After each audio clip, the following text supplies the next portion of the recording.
Barret Bahubali. Biglang nawala ang hangin, at bahagyang uminit ang kapaligiran. Ano ang karanasang ito?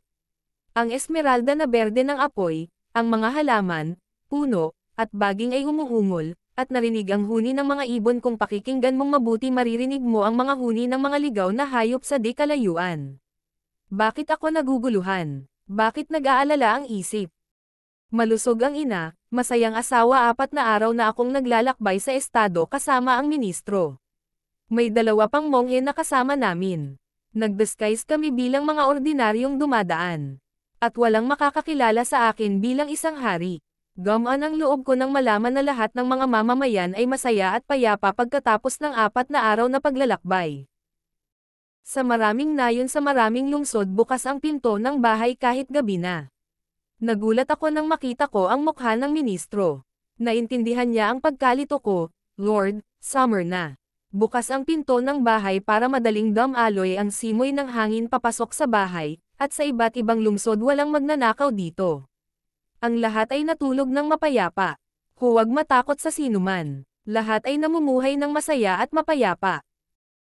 Bilang pinuno ng naturang estado sobrang saya ko. Ang isip ay napuno ng kaligayahan. Ngunit sa lalong madaling panahon ang kaligayahang ito ay nawala. Ang isip ay angkinan. Hindi pa ako nakaranas ng ganito sa buhay ko. Sa pagkakataong iyon ay tumawag ang kanyang asawa. Sir, lampas na ng hating gabi. Dumating ka na pagod. Huwag ka nang matulog, she said. The sunrise in the morning. Ang huni ng mga ibon sa hangin. Napakaganda pa rin ng kalikasan. Normal ang lahat ngayon. Pero bakit ang gulo ng isip ko? Ang lahat ng gawain sa umaga ay natapos na. Kailangan kong maghanda para pumunta sa korte. Samantala dumating ang mga ministro. Prabo, mukhang hindi ka rin handa. Makakaalis ka ba sandali? Hindi, Chancellor, ayaw kong pumunta sa Atlanta ngayon. Chancellor, kapatid, nakatanggap ka ba ng mga utos mula kay Emperor Baretesa? Hindi, sir, kung dumating ako, ipinaalam ko na sa kanila. Bakit, Diyos ko, ano ang nangyari? Mukhang nag-aalala sila tungkol sa isang bagay. Ministro, bakit ako na naginip ng ganoon? Ang aking mga kapatid ay gumugol ng napakasayang pagkabata. Puno ang mga mata ng magkapatid. At noong bata pa sila sumunod sila sa buntot ng kapatid nila. Napakaraming pag-ibig. Mabilis lumipas ang pagkabata, dumarating ang karunungan, natututo tayo ng agham. Kami ay lumalaki at umabot sa pagdadalaga at magpakasal. Binigyan ng ama ang mga anak ng isang kaharian. Ang bawat isa at kinoronahan sila, lahat ng mga bata ay masaya na pamunuan ang kanilang sariling kaharian. Bakit may sino mang pupunta upang magbayad sala para sa kanilang mga kasalanan? Ito ay isang napakagandang tanong. Bakit bigla kang nagdesisyon? Nanaginip ako nun. Mirage. Wala akong alam. Ang isang bagay na tulad ng paghahagis ng bato sa macaroni ay nagdudulot ng mga seismic wave. Nalilito ba ako sa aking kapatid? O niyaya niya ako para masaya? Hindi naman ganoon ang kapatid ko. Siya ay isang mapagbigay na tao. Siya ay tagapagtanggol ng kanyang mga tao. Anong mga laro ang nilalaro natin noong tayo ay mga bata pa?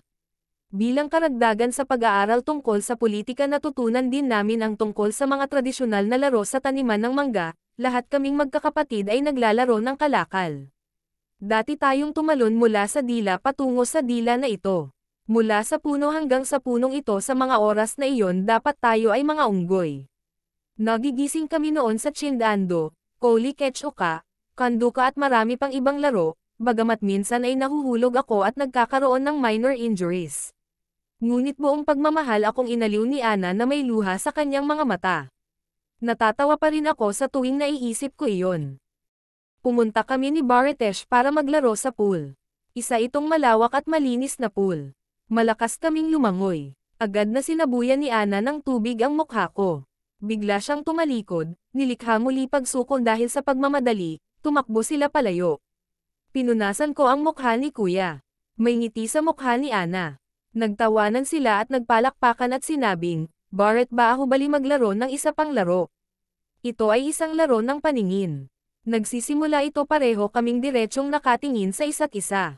Maya-maya, kumurap si Baretesh, saka nagsalita sa sarili. Medyo naiinip na rin ako kay Ana. Ngumiti si Barata nang may pagmamalaki sa akin. Ang kanyang mga mata ay ipinagmamalaki ng aking pakikipagsapalaran na natalo sa parehong mga laro.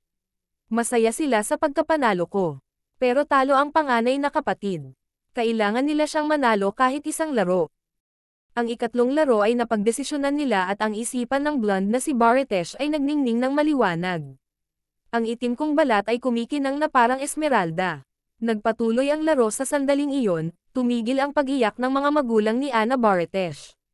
Mainit na niyakap ako ni Ana. Napatingin sa akin ang lahat ng may kaligayahan. Sinabi ko sa lahat na come on, kuya, mas maikli ka sa akin. Medyo matangkad ako, madali akong tumayo sa pool at binuhusan ng tubig ang mukha mo. Para sa iyo sa ibaba, mahirap makita ako mula sa itaas. Itigil ang pakikipagbuno ngayon. Tumigil sa paglalaro ng mga larong ito. Ngunit hindi iyon sineseryoso ni Ana Baritesh. Tara, uwi na tayo. Ang mga larong ito ang susunod na aral sa buhay. Maganda ang laro ngayon, nakangiting sabi ni Ana Baritesh at pinauwi ang lahat. Kitang-kita sa mga mukha namin ang saya at saya.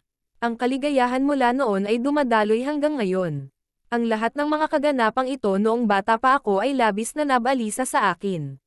Bakit nangyayari ang mga alaalang ito pagkatapos ng maraming taon? Nagbibigay ba ito ng daan para sa ilang mga kaganapan? Ang mga tanong na hindi neresolba ay patuloy pa rin sa pag-iisip. Maraming problema ang namuo sa aking isipan. Patuloy ang aking mga iniisip.